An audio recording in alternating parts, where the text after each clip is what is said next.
Hi everyone, Aiden here with Etrailer. Today we're going to be taking a look at and later be showing you how to install this Peterson clearance and side marker trailer light. It's going to be just a simple incandescent light, but if you've got incandescents on your trailer already and you want it to match, this could be a good option for you. Let's check it out. Now generally I like to just recommend people go the LED route because they're going to be longer lasting and much more energy efficient and typically brighter, but these incandescent lights are putting out a pretty good amount of light, especially compared to what was already on our trailer. So if you already had this style and you wanted it to match, then you could keep going this route. But the thing I like about this kit is that the black base that it gives you here makes the light really easy to swap. So down the road, if you did want to make the switch to LEDs, this kit could still be a good option for you. The bulb is rated for 15,000 hours of light, but should something happen, say like the lens cracks or one of the bulbs just has a failure and you did need to replace it, it's pretty easy to do. The base has these black tabs on either end that we can just pry at until it releases.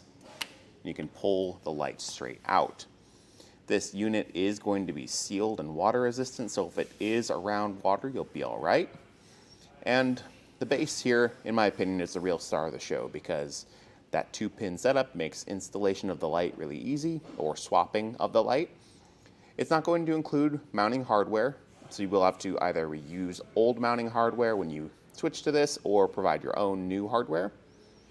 The mounting holes will be 3 inches apart, center on center, and they'll utilize one of those screws as a ground when mounting. So it's a single wire system just splicing into power on your trailer.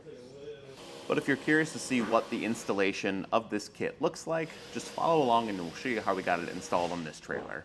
It's going to start off just by us removing that old light using something like a trim panel tool to unclip the light from the base. This can be a little tricky sometimes if it's been on there for a while, but once you get that popped loose, you can kind of pull some of the wiring out to give us a little bit more slack. And we've got 2 different screws holding this in, so I'll just undo the base first with my square bit that I have on one side. And then just pop that bit out for the screw on the other side.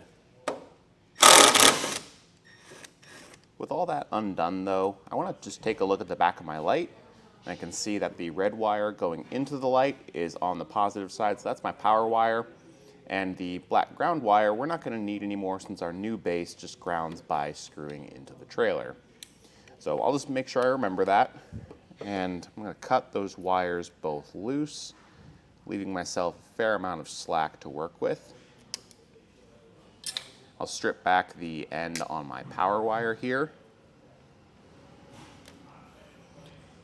And I'm going to just tape off and put the black wire just into the trailer where I'll disconnect my old ground. Since this wire isn't needed anymore, you can really approach this however you want to. If you wanted to just go in and disconnect the ground, you could. If you wanted to just leave this taped up, you could do that too. It's just going to mean a little bit more wire mess left inside the trailer. We'll just pop that in. I'll take care of that later. And for our power wire, we can just twist the ends together here, and we can attach our butt connector. We're going to do that with our smaller heat shrink butt connector here. That way the connection is nice and watertight. Feed that end in, crimp it on, and just quickly tug on it to make sure that we got a nice firm connection. The new base we're using today has a bullet connector on the end, but we don't need that. We're just going to be utilizing that butt connector, so I'll clip it off and strip the end back, attach the wire end into the butt connector there and crimping it down, same as we did before. And we'll just apply a bit of heat to shrink down that connection, and it's going to help us shrink this down so we can fit it back through the hole that's already on our trailer for our wiring to pass through. With that shrunk down, it's a lot easier for me to just route this into the trailer where it'll be tucked up out of the way. And I'm just going to figure out a good way to secure this excess wire. There's kind of a channel in the back here so you can get it nice and flush, and hold it up to the side of our trailer where we want to mount it. I'm going to try to match it up exactly where it was before and put my new hardware in, lining it up with the existing holes. Now at this point, it's just a matter of plugging it in and making sure that the black tabs snap over on either end. And I'd suggest going back through with some silicone to seal this up. I'm going to peel back some of the older silicone here. And once we're done installing these and testing these out for the day, I'll go back through and put a nice bead around the edge there to protect it from any water intrusion.